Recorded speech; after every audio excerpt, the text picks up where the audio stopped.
Well, hi there. This is Shane for Shane's Books and Review. It's Friday.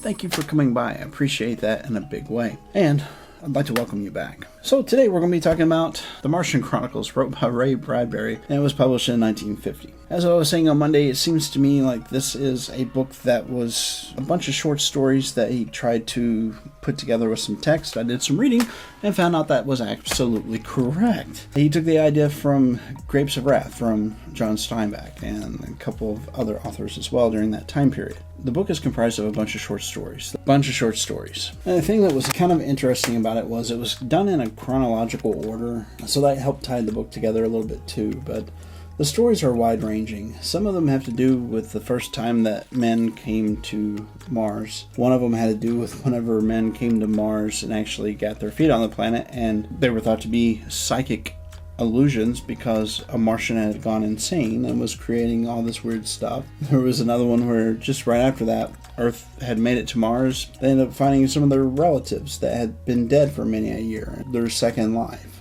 Now, there was a couple of stories in there, like I had mentioned, or a range of stories that used prolific language that I absolutely hated the stories because of it. There wasn't really any reason for it. And I can't even see the reason why it was put in there, because it's damaging to not only the people and the characters that were in the story, but to us as a culture. For somebody to be as educated as he was, why would he feel the need for that?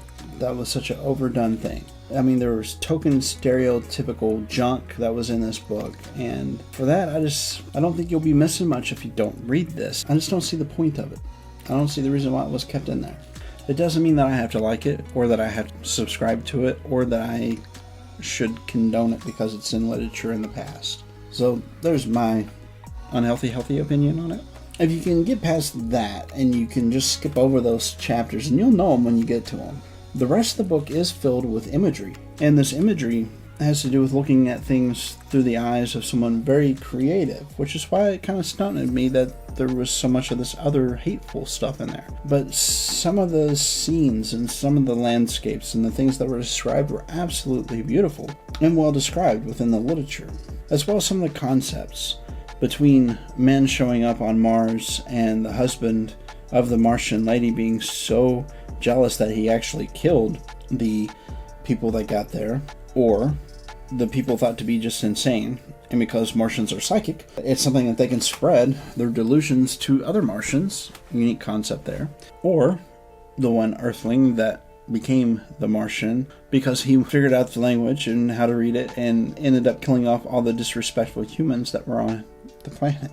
But there's also some very serious ideas that were brought up in that book of contaminating other planets if we travel to them, which is something that scientists are kind of hip to. They kind of get that. That's why they kind of hesitate, or they make sure that things are very sanitary before they leave this planet. So there's enough stuff in there that's sci-fi that the rest of it was certainly a good read and interesting by far.